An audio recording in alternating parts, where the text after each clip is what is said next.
Hello and welcome students, Gyanjyoti coaching সেন্টারের পক্ষ থেকে তোমাদের সকলকে আরো একবার স্বাগত।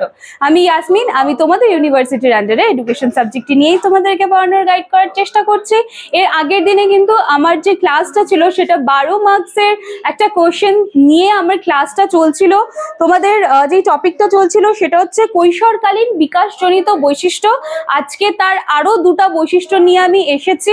আজকে আমার আলোচনার বিষয় হলো সামাজিক বিকাশ কি এবং প্রক্ষোভিক বিকাশ কি, এবং এর শেষে আরেকটি শেষ বিকাশ রয়েছে, সেটা নিয়ে কিন্তু কালকে তোমরা ক্লাসটা পেয়ে যাবে। ওভারঅল এটা হচ্ছে 12 মার্কসের একটা কোশ্চেন যেটা নিয়ে আমার আলোচনা কিন্তু চলছিল। এর আগের দিনে আমি দুটা বিকাশ আলোচনা করেছি, আজকে দুটা, এবং কালকে আর একটা লাস্ট বিকাশ আছে, সেটা নিয়ে কিন্তু তোমরা ক্লাসটা পেয়ে যাবে। আচ্ছা, টপিকে যাওয়ার আগে আমি একটুখানি তোমাদেরকে ছোট্ট করে একটা ইনফরমেশন দিয়ে দিচ্ছি। দেখো, তোমরা ক্যামেরার যারা ওপাশ থেকে দেখছো, রেগুলার আমাদের চ্যানেলকে ফলো করছো, আমার ভিডিওস গুলো দেখছো, এবং তোমাদের অনেকেরই হয়তো জানা নেই যে জ্ঞানজ্যোতি কোচিং সেন্টারের সাথে যুক্ত হতে গেলে তোমাদেরকে কি করতে হবে। চলো, আজকে সেই সমস্যার সমাধান আমি করে দিচ্ছি। কর্নারে এখানে তোমরা দুটো নাম্বার দেখতে পাচ্ছ, এই নাম্বার দুটি হলো আমাদের জ্ঞানজ্যোতি কোচিং সেন্টারের হেল্পলাইন নাম্বার। এই দুটি নাম্বারের মধ্যে যে কোনো একটি নাম্বারে কল করে কিন্তু তোমরা অনায়াসেই আমাদের সাথে যুক্ত হয়ে যেতে পারছো।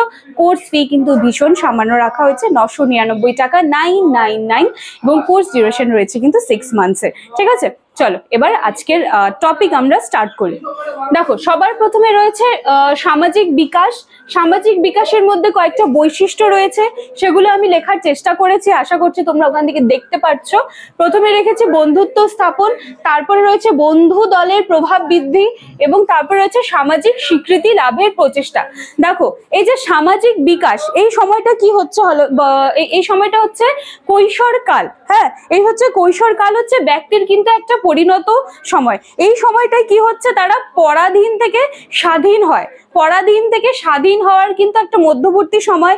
এবং এই সময় বা এই স্তরে এসে বালক বালিকাদের কাছ থেকে বাবা মারা কিছু আশা করেন, কিছু প্রত্যাশা রাখেন, যেগুলো কিন্তু এই স্তরে ছেলে মেয়েদের সেই বাবা মাদের প্রত্যাশাগুলো বুঝতে একটু সমস্যা হয়, তারা কনফিউজড হয়ে যায়, এবং যার ফলে কিন্তু তাদের মধ্যে আত্মসংকটের সৃষ্টি কিন্তু হয়। ঠিক আছে, এইবারে দেখো এগুলোর যে বৈশিষ্ট্য আছে সেগুলো কি।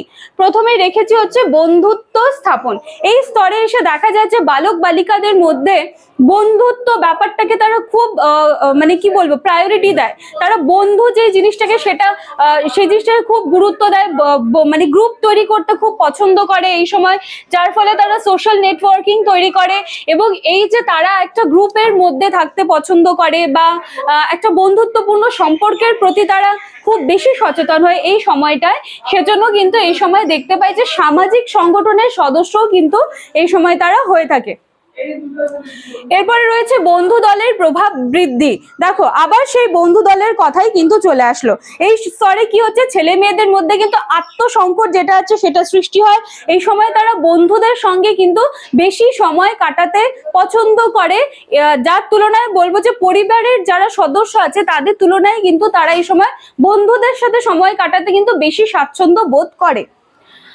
এরপরে রয়েছে সামাজিক স্বীকৃতি লাভের প্রচেষ্টা। এই স্তরে এসে সকলেই চায় যে তারা যেন সমাজে একটা নিজেদের স্থান গড়ে তুলতে পারে, যার জন্য তারা সামাজিক নানান ধরনের কাজ বলো, নানান ধরনের অ্যাক্টিভিটিস বা নানান ধরনের অনুষ্ঠান, এই সব কিছুর সঙ্গেই কিন্তু তারা যুক্ত হতে চায়, কারণ তাদের মনে হয় যে এইভাবে যুক্ত হওয়ার মাধ্যমে তারা সমাজের সবখানে একটু স্বীকৃতি লাভ করবে।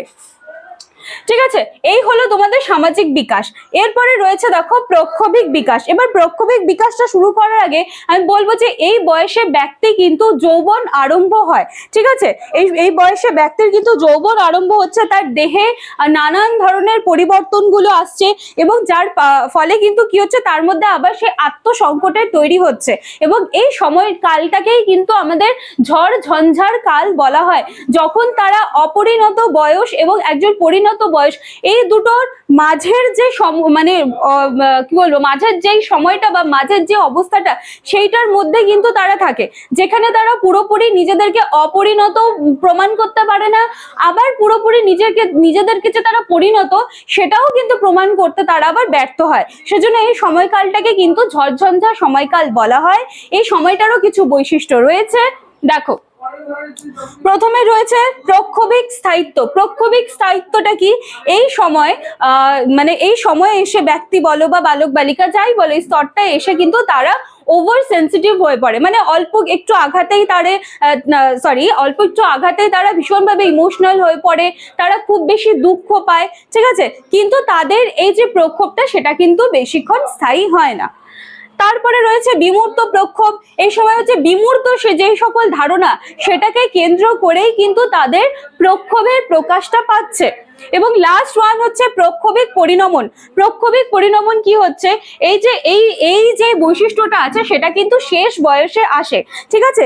শেষ বয়সে এসে কিন্তু আমাদের যে প্রক্ষোভিক পরিণমন হচ্ছে সেটা শেষ বয়সে আসে, এবং এই বয়সে এসে তারা সুশৃঙ্খল ভাবে কিন্তু প্রক্ষোভমূলক আচরণ করতে পারে। তো এই ছিল আজকে দুটা বিকাশ, একটা সামাজিক বিকাশ, একটা প্রক্ষোভিক বিকাশ। কালকে নৈতিক বিকাশ নিয়ে একটা লাস্ট বিকাশ আছে, সেটা নিয়ে কালকে তোমরা ক্লাসটা পেয়ে যাবে। আজকের ভিডিওটা জাস্ট এই দুটো বিকাশ আলোচনা করলাম, কারণ এর আগের দিনে আমি যে ক্লাসটা দিয়েছিলাম সেখানে কিন্তু আরো দুটো বিকাশ আমি আলোচনা করে দিয়েছিলাম, এবং ওভারঅল কিন্তু এটা 12 নম্বরের একটা প্রশ্ন যেটা আমাদের আলোচনা চলছে। চলো আজকের ভিডিওটি এইটুকুই থাকছে। নেক্সট দিনে আমি আরেকটি লাস্ট যে বিকাশটা আছে সেটা নিয়ে কিন্তু আবার তোমাদের সামনে চলে আসবো। দেখা হচ্ছে নেক্সট ভিডিওতে। Thank you.